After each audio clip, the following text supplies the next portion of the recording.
JKY की आवाज़ channel समस्त अपने श्रोताओं को 26 जनवरी की शुभ संध्या पर शुभकामनाएं व्यक्त किया है और उन्होंने क्या कहा है गंभीरतापूर्वक सुनिए। जी नमस्कार। JKY की आवाज़ चैनल प्रस्तुत करता है आज का विशेष ताज़ा खबर। हम अभी सीतामढ़ी जिला के अंतर्गत रून्नीसैदपुर प्रखंड के मानिक चौक में हैं और वहाँ आज एक वैसे शख्स मेरे साथ हैं जो जिला पार्षद सदस्य श्रीमती मुनीता देवी के पति हतन और इस पद के प्रतिनिधित्व कर रहे हैं। तो आज हम जानेंगे उनसे उनकी सारी कहानी। तो सर आप एक चीज़ पहले बताएंगे, कल 26 जनवरी है, आज 26 जनवरी के शुभ संध्या पर आप अपने क्षेत्रवासियों सहित देशवासियों को क्या संदेश देना चाहेंगे? नाम बताएंगे पूरा। शिवचंद्र पंडित, ग्राम मानिक चौक, सीतामढ़ी जिला परिषदीय क्षेत्र संख्या 12 से श्रीमती मुनीता देवी जिला पार्षद सदस्य हैं और मेरी पत्नी हैं और इस क्षेत्र के जनता के आशीर्वाद से वो दोबारा चुनाव जीती हैं। सबसे पहले तो इस गणतंत्र दिवस की पूर्व संध्या पर हम अपने क्षेत्र के सभी जनताओं को कोटि कोटि नमस्कार और बधाई देता हूं जो दोबारा से श्रीमती मुनीता देवी जी को इस पद पर जीत हासिल करवाए हैं और इस पद को आज दोबारा सुशोभित कर रही है। इसके लिए कोटि कोटि धन्यवाद। अच्छा, क्षेत्र की जनता को क्या कहना चाहेंगे पूर्व संध्या पर, 26 जनवरी के पूर्व संध्या पर संदेश क्या व्यक्त करना चाहेंगे? गणतंत्र दिवस की पूर्व संध्या पर क्षेत्र के लोगों के को तो बधाई हम दे रहे हैं, साथ साथ हमारे क्षेत्र में 9 पंचायत पड़ता है। 9 पंचायत के विकास के लिए सरकार प्रायोजित जो योजनाएं हैं उसको बखूबी हम लागू करवाएंगे और हमेशा क्षेत्र के विकास के लिए हम संकल्पित रहे हैं। पिछला जो 5 साल का कार्यकाल बीता है, क्षेत्र में हर प्रकार की सामाजिक गतिविधि में हम शामिल हुए हैं, लोगों के साथ कदम में कदम मिलाकर चले हैं और अभी भी चल रहे हैं।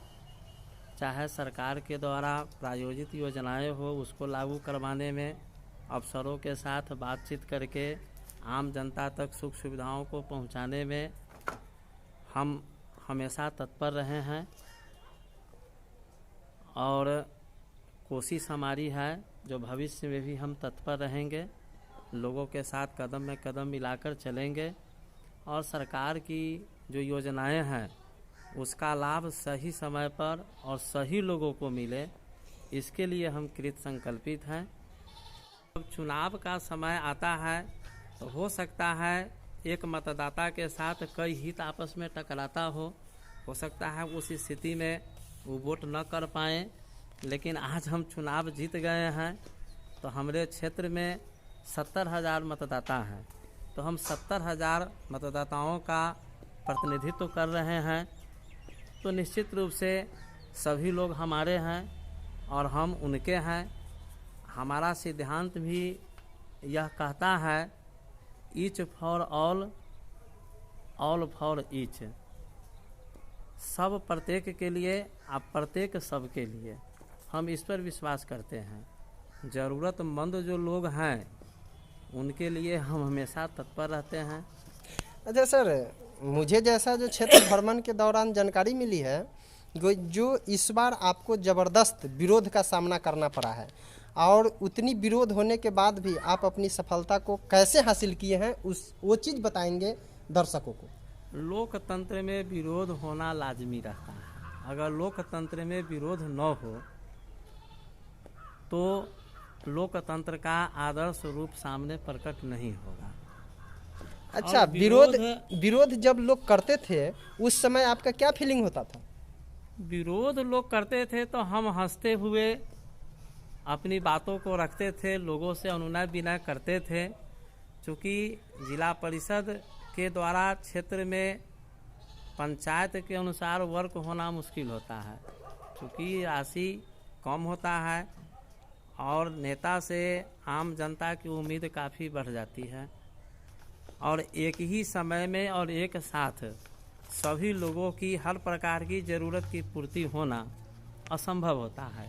फिर भी मैं अपने विचार से, अपनी बात से लोगों को समझाते बुझाते रहे हैं और हम मिलते जुलते रहे हैं। और चुनाव में कई तरह की मुद्दा काम करता है, जैसे कि अति पिछड़ा यह सीट था, महिला सीट, इसमें कुछ ऐसे अति पिछड़ा समाज से लोग थे जहां से उनके जाति के उम्मीदवार आ गए थे। स्वाभाविक है, वोट कटता है, बढ़ता है, ऐसा भी हुआ है। क्षेत्रीय भावना भी काम करती है। हर लोगों का ये सोच होता है जो हमारे निकट के जनप्रतिनिधि हो तो ज़्यादा अच्छा रहेगा। लेकिन उसी में हमारा जो बात व्यवहार था, लोगों के साथ मिलना जुलना, हर गतिविधि में शामिल होना, यह जो है लोगों को अच्छा लगा और वे लोग हमको वोट कर दिए, हम चुनाव जीत गए। ऐसे लोगों को मैं बहुत बहुत धन्यवाद देता हूं। और आज तो खैर जो हमारे वोटर है वो भी नहीं है, वो भी हम सबके जनप्रतिनिधि हैं। अच्छा सर, हम आपसे ये भी जानना चाहेंगे, हम नहीं, क्षेत्र की जनता जानना चाह रही है कि जो आपका जो कार्य क्षेत्र है, उस कार्य क्षेत्र में आप अपने क्षेत्र के लिए कौन कौन से कार्य करवा सकते हैं, वो थोड़ा सा हमारे दर्शकों को बताएंगे।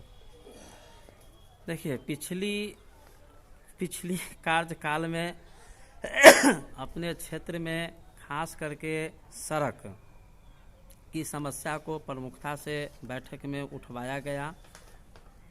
साथ ही साथ हमारे क्षेत्र में 4 अतिरिक्त प्राथमिक उप स्वास्थ्य केंद्र हैं, जिसमें प्रेमनगर, मानिक चौक, कौरिया लालपुर और बेलाही। विगत बैठक में कोरोना को लेकर के सरकार का गाइडलाइन आया था जो हॉस्पिटल में आधारभूत संरचना विकसित किया जाए। उसमें हम लोग अनुशंसा भी किए थे। 4 अतिरिक्त उप स्वास्थ्य केंद्र में 10-10 लाख रुपया, वो कार्य भी प्रोसेस में है। और हमारा ये ध्येय रहेगा, चूँकि हर जगह क्षेत्र विकास का जो पैसा आता है उससे काम संभव नहीं रहता है, मुश्किल रहता है। कुछ ऐसे ज्वलंत मुद्दे हैं जिस पर अगर ध्यान दिया जाए तो क्षेत्र की जनता को अधिक से अधिक लाभ होगा।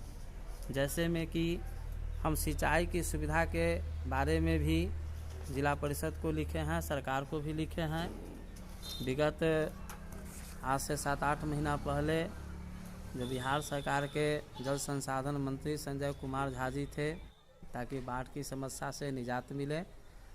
और हमारे क्षेत्र में जो 4 अतिरिक्त उप स्वास्थ्य केंद्र है, इसमें आधारभूत ढांचा विकसित कराने के लिए हम कृत संकल्पित हैं। अब जो बैठक होने वाली है उसमें भी इस मुद्दा को उठाया जाएगा और ज़रूरत पड़ा तो पदाधिकारी से मिल कर के उसका सर्वे भी कराया जाएगा, ताकि प्रेमनगर, बेलाही, मानिक चौक और लालपुर का जो अतिरिक्त प्राथमिक उप स्वास्थ्य केंद्र है उसमें डॉक्टर का पदस्थापन हो सके, आधारभूत संरचना विकसित हो सके और लोगों को लाभ मिले। इसके लिए हम कृत संकल्पित हैं। अच्छा सर, एक चीज़ और हम जानेंगे, जो हमारा जो क्षेत्र है, इस क्षेत्र में शिक्षा का अभी भी घोर अभाव चल रहा है।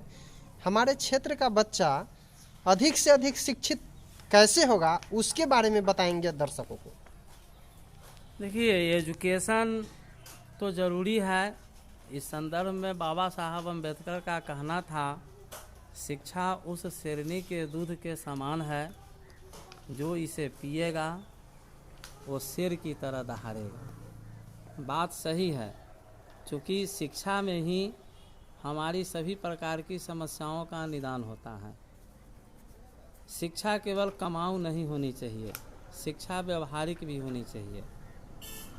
हमको शिक्षित होने का ये मतलब नहीं है कि हमारा अपना काम चल जाए। हम समाज को क्या दे रहे हैं। वैसे समाज में हमारा जो ही वर्तमान पेशा है, हम शैक्षिक क्षेत्र से ही जुड़े हुए हैं।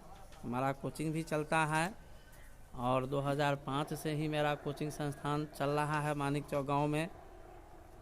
और अपने कोचिंग के माध्यम से यहाँ पर गरीबों के, जो अभिवंचित समुदाय के लोग हैं, गरीब हैं, किसान हैं, मजदूर हैं, उनके ही बच्चे यहाँ पढ़ते हैं। और बहुत कम फ़ी लेकर के हम बच्चों को पढ़ाने का काम शुरू से ही किए हैं।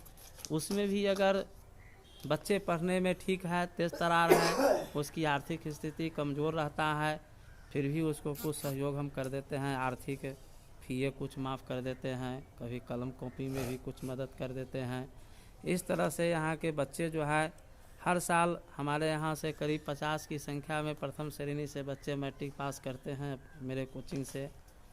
और 2-4 बच्चे जो है प्रतिवर्ष अब नौकरी में भी जा रहे हैं, पॉलिटेक्निक भी कर रहे हैं, ANM के भी कोर्स कर रहे हैं। तो धीरे धीरे जो है रेलवे वगैरह है, बैंक है, इस सब में भी बच्चे जा रहे हैं जो पढ़ रहे हैं। सर वो तो जा रहे हैं, ठीक है, लेकिन हम यानी लोगों में शिक्षा की जागृति, कौन ऐसा बात हम अपने समाज के लिए करें, क्या करें जो शिक्षा में अधिक से अधिक जागृति पैदा हो सके, वो चीज़ हम जानना चाह रहे हैं संक्षिप्त में। इसके लिए तो ज़रूरी है प्रत्येक परिवार के अभिभावक अपने बच्चों के प्रति तत्पर नहीं होंगे, क्योंकि सरकार की जो व्यवस्थाएं हैं या कोरोना काल अभी वर्तमान में चल रहा है, इससे तो शिक्षा जगत को काफ़ी नुकसान पहुंचा है। लेकिन अभी जो देहाती क्षेत्र के लोग हैं, ग्रामीण क्षेत्र के, शिक्षा के प्रति जो उन्मुखता होनी चाहिए वह उन्मुखता अभी लोगों में नहीं हो पाई है। इसके लिए ज़रूरी है जो शिक्षा को आवश्यकता की प्रथम श्रेणी में रखना होगा। वैसे हम सभी जानते हैं मूल आवश्यकताएं रोटी, कपड़ा और मकान है, लेकिन रोटी, कपड़ा और मकान की उपलब्धि कब होगी, उसकी पूर्ति कब होगी, जब हम शिक्षित होंगे। आज शिक्षा को हमें आवश्यकता की प्रथम श्रेणी में रखना होगा। जो भी गांव समाज के लोग शिक्षा को प्रथम श्रेणी में रखे हैं, उनके बच्चे पढ़े हैं, आज भी पढ़ रहे हैं। नमक रोटी खा करके भी बच्चों के पढ़ाई के प्रति कृत संकल्पित होना होगा। इस संदर्भ में अभी जो गांव देहात के लोग हैं उनमें बचत की प्रवृत्ति कम होती है, आर्थिक तंगी के अभाव में भी बच्चे आ रही हैं, और इसके पीछे कमी का कारण है उसकी आर्थिक स्थिति अच्छी नहीं होने के चलते बच्चे नहीं पढ़ पा रहे हैं और अभिभावक भी उसको पढ़ाने के प्रति तत्पर नहीं होते हैं। हालांकि सरकार के द्वारा ढेर सारी सुविधाएं दी जा रही है। जी, आप प्रमुखता से हमारे क्षेत्र के तमाम व्यक्तियों को जो संदेश व्यक्त किए हैं शिक्षा के प्रति और आप अपने कार्य के प्रति, इसके लिए हम अपनी चैनल की ओर से आपको तहे दिल से हार्दिक अभिनंदन व वंदन करते हुए भविष्य में अच्छा से अच्छा कार्य करने की जागृति पैदा करने का पूरी जो है अपने आप को मैं संकल्पित हूँ। और जाते जाते गणतंत्र दिवस की शुभ संध्या पर समस्त क्षेत्रवासियों सहित देशवासियों को जलेश्वर कुमार यादव का प्यार भरा अभिवादन व नमन प्रणाम करते हुए गणतंत्र दिवस की हार्दिक शुभकामनाएं व्यक्त करता हूं। आप जाते जाते शुभकामना क्या देना चाहेंगे? गणतंत्र दिवस की पूर्व संध्या के अवसर पर मैं तो पहले भी बताया, जो हम सभी जनताओं का आभार प्रकट करता हूँ। सभी जनताओं का मेरे ऊपर कर्ज भी है और इसको चुका पाना मेरे लिए मुश्किल है, फिर भी हम क्षेत्र के विकास में तत्पर हैं और अपने क्षेत्र की जनता की खुशहाली के लिए हमेशा कृत संकल्पित हूँ। ईश्वर से मन्नत मांगता हूँ जिस कोरोना काल जल्दी समाप्त हो, लोगों के चेहरे पर मुस्कान आवे और सब अपने अपने रोज़गार में लग करके अपने बच्चों को पढ़ाई के प्रति अग्रसर करें। क्षेत्र की जनता के लिए हम ईश्वर से आशीर्वाद मांगते हैं ताकि ईश्वर जल्दी इस क्षेत्र में खुशहाली को लौटावे और पूर्व रौनकता वाली जो ज़िंदगी है, लोगों को चेहरे पर मुस्कान आवे। इसके लिए ईश्वर से मन्नत मांगता हूँ, हमेशा के लिए संकल्पित हूँ। जय हिंद, जय भारत। जी बहुत बहुत धन्यवाद। आप सभी बने रहिए लगातार हमारे साथ अगले न्यूज के लिए, और हम लगातार अप टू डेट करते रहेंगे नया नया वीडियो। और अपने दोस्तों के साथ इस न्यूज को पूरा गंभीरतापूर्वक देखिए और दिखलाने का पूरा कोशिश कीजिए। जय हिंद, जय भारत। जय भारत, वंदे मातरम, वंदे मातरम।